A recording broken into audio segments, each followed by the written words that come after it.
Donc ici, vous êtes devant Kicker, qui est pour nous un ordinateur pour la maison. Un ordinateur un petit peu différent. Il a un projecteur au lieu d'un écran et il a la capacité de bouger dans la maison. Ce qui est intéressant pour nous, c'est la possibilité de transformer n'importe quelle surface, un mur, un plafond, un frigo, n'importe quoi en un écran. Pour que vous puissiez regarder de la musique, écouter de la musique, regarder des films, aller sur internet, n'importe où dans la maison, que ce soit dans votre salon, dans votre salle de bain, dans votre cuisine. Et le but, c'est de dire que l'écran est dématérialisé. L'écran devient vivant sur n'importe quelle surface. C'est un ordinateur puisqu'il a Android qui tourne dessus. Donc on peut y installer n'importe quelle application qui se télécharge sur une tablette ou un téléphone. On peut regarder à la télévision, on peut aller sur internet, on peut faire des jeux, on peut écouter de la musique, etc., etc. Et ça permet donc aux utilisateurs d'avoir un grand écran avec un très bon système sonore puisqu'on a des enceintes 360 à l'intérieur et aussi une caméra. Ça permet d'avoir un système média n'importe où, dans n'importe quelle pièce. Et ce qui est aussi intéressant, puisqu'il bouge, il a aussi une caméra.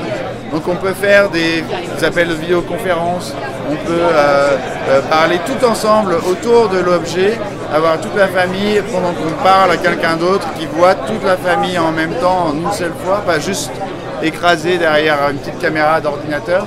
Donc c'est un concept d'ordinateur pour le partage, pour la maison, pour le groupe, un groupe de personnes, ce qu'on appelle nous un usage collectif. Et au lieu d'un ordinateur qui est à la base très personnel, même une tablette, là le but c'est d'avoir du contenu, de l'image en grand partout dans la maison. L'autre aspect qui est très intéressant, c'est grâce à sa mobilité et sa connectivité, on peut y accéder au robot depuis n'importe où dans le monde, aller sur son application et voir ce qui se passe chez soi en temps réel, le faire bouger, le déplacer, avoir une vue de la caméra.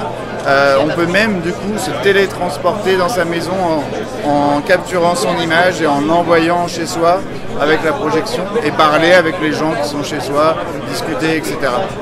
Et on a aussi toute une série de capteurs pour avoir l'humidité, la température, la qualité de l'air, le CO2, donc des capteurs qui vont capturer ces informations et les rendre disponibles, encore une fois, depuis son application. L'application, elle marche sur Android et sur iPhone.